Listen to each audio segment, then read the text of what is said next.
अस्सलाम वालेकुम नाजरीन, INE टुडे न्यूज़ में आपका खैर मकदम है। आइए देखते हैं ये तफसीलात। मजलिस सदर और हैदराबाद के रुकन पार्लियामेंट बैरिस्टर असदुद्दीन अवैसी ने वज़ीर-ए-आज़म नरेंद्र मोदी से सवाल किया कि हमारी GDP 5% के निशाने को आखिर कब छुएगी। सहीफे निगारों से बातचीत करते हुए उन्होंने कहा कि वज़ीर-ए-आज़म ने 5 साल कबल मुल्क की GDP को 5% तक पहुंचाने का वादा किया था। उसके बरक्स हालत ये हो गई है कि आज हम फ्रांस से भी पीछे हो गए। उन्होंने साबिक मरकजी वजीर शेनमी आनंद को गिरफ्तारी के बाद दवाखाने में रखने पर सवाल उठाया और कहा कि असमत रेजी की मुतासरा खानून की तालिबा जेल में है और ये कहाँ का इंसाफ है। उन्होंने योगी हुकूमत पर असमत रेजी के मुलजिमीन की सरपरस्ती करने और उनके साथ नरम रवैया अख्तियार करने का इल्जाम आयद किया। बैरिस्टर अवैसी ने पूछा कि क्या यही बीजेपी का बेटी बचाओ बेटी पढ़ाओ नारा है। उन्होंने कहा कि उत्तर प्रदेश में खवातीन सबसे ज्यादा गैर महफूज समझती हैं। दूसरा और कौन कहता है? दादा भाई नौरोजी तो सारी दुनिया जानती है, अब इनको नहीं जानते तो क्योंकि ये आज़ादी की तहरीक में हिस्सा नहीं लिए।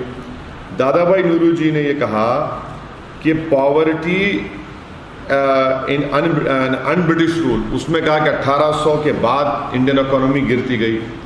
तीसरा RC दत्त की किताब है इकोनॉमिक हिस्ट्री ऑफ इंडिया, उसमें बात कही गई। अब हम ये पूछना चाह रहे हैं योगी जी से, मोदी जी से कि आपने तो 5 साल पहले कहा था कि हमारी 5वीं बड़ी इकोनॉमी बनेगी, अब तो हम फ्रांस से नीचे हो गए, 7वें नंबर पे भी आ गए। अब हम GDP 5% पे आए, इसका जिम्मेदार कौन है? योगी जी, मोदी जी? ओवैसी तो नहीं है ना, आपकी सरकार है। इस देश ने आपको 300 से ज्यादा MP दिए, GDP 5% पे आ गई। आपने 1,75,000 करोड़ RBI से लिया, किसको दिया भैया? आपने हिंदुस्तानी गरीबों को दिया, आपने दौलतमंदों को दे दिया। कॉर्पोरेट टैक्स आप कम करने का बाजा बजा रहे हैं, वो फायदा किसको होगा?